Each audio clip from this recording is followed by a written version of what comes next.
Честно да тачка барат да, мун тачка барышын билип туруп, көлө десе көлө. Ел не десе ошону кылабыз деп айтыңыздар да. Биздин кыргыз ана ошондой.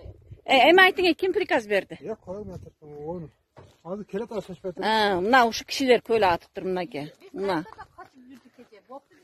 Мынаке мынантип көйлөп коюптур, тачиктерге эме беребиз деп, суу беребиз деп. Лопаткала кебеппиз дейт, ана лопатка кет олтуруп иштейбиз. Мынаке. Ушу кишилер экен.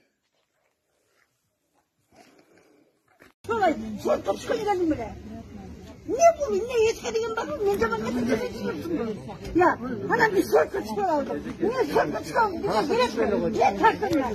Тартыңдар, үшті зырғаты бейсіредік. Аны тартпайсың, аны тартпайсың. Яптеген бош. Короче, мен көчөдө аябай шашып кететтим. Ангин алдыман бир момет чыгып, чоңуз сага машина керекпи же дөңгөлөк керекпи деп атпай. Ангин айттым, машинаңды башыма тартамбы, мага бир кап сабыз керек дедим. Не кымбаттап кет. Ассаламу алейкум, туугандар. Мына Акбура дарыясы. Акбура дарыясы мына Токтогул парктын жанынан агып кетип атат, базарга барат, базардан ары ошол ХБКдан ары Лөлү Мәләдан кийин болду, кетти. Өзбекстанга кирип кетет, болду. Бул сууну биз вообще көрбөйбүз ошо бойдон. Эми туура, эми кошунучулук, суу беришибиз керек. Ушундай баягындай договорлорубуз бар дейт.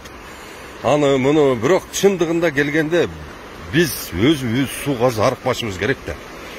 Же каерде жазылып калыптыр. Сен өзүң ичпе, бирок кошунаңа бере бер деген. Ондай договор жок да, туурабы? Мына караңыздар, кандай чоң суу агып атат да. Мына ушул сууну өдө жактан 35-40 метр кылып дамба көтөрүп туруп, мына ушул сууну Кадамжай районунун марказ Көк Тала ошонон нары кетирсек болот да, ушул канал казып туруп, мына ушул суу менен канчалаган дыйканчылык, багбанчылык кылсак болот. Мына деген дамбаны көтөрүп туруп, мына Отсадыр, Кара суу, жаңарык ошака чейин суу, Ташарыктарга чейин суу кетирсек болот. Жок. Биздикилер айланайын, жеп коюптур десе эле, текшерип көрсө эле, жөнөкөй бир таможник 10 миллион долларлап жеп алат экен. Буга 1 миллион доллар кетет эле. 1 миллион доллар менен ошондой дамба кылып туруп, мына ушунча түштүк элинен почти деген 1,5 миллион гражданын проблемасын чечип берсек болмок эле да. Жок, андай кылакей жок да. Бизде жалаң эле ушул келген эле ушул чиновник уурдап, жеп, кажып жок болуп кетип атат да. Мына дайыр турат. Суу агып атат. Мына ушунун мели бир 4-төн 1 бөлөгүн агызайлы Анжан облусу ушуну менен жашап атат. Анжан облусуна будан башка суу жок, мисалы үчүн. Тетек Капроводдон түшкөн суудан башка суу жок. Мели анан 4-чү частын берели, будан 4-чү частын бери питьевой суу берсек болду да, туурабы? Анан биз өзүбүз деген сууга зарыгып атсак, анан деп багызган бул туура эмес да. Мына суу жок деп бардык дыйкандар азыр чачын жулуп ыйлап атат. Себеби дегенде алар акча кетирген, эгинге кетирген, пассивнойго кетирген, бар жокко кетирген.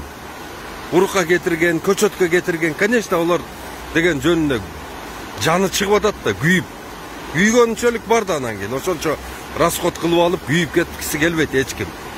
Бул жакта болсо суу деген шаарылдап агып кетип атат. Туугандар, туура түшүнүш керек. Биз өзүбүздү суу менен толук камсыз кылып, биз мисалы үчүн азыр колдонуп аткан суу биздин суунун болгону эле 6 же 5% эле пайдаланабыз. Калганы коңшу мамлекеттерге агып кирип кетет. Бизде болсо өзүбүздө кээ бирки айылдарга таза суу жете элек. Суға суу постоянно зарыгып атабыз. Мына ирригацияга көңүл бөлүш керек да. Бир эле жылы мисалы үчүн 350 миллион сом бөлүнөт экен мына түштүктө бир эле каналдарды тазалаш үчүн. Ал акчалар каяка кетип атат? Каналга барсаң постоянно камыш басып жатат.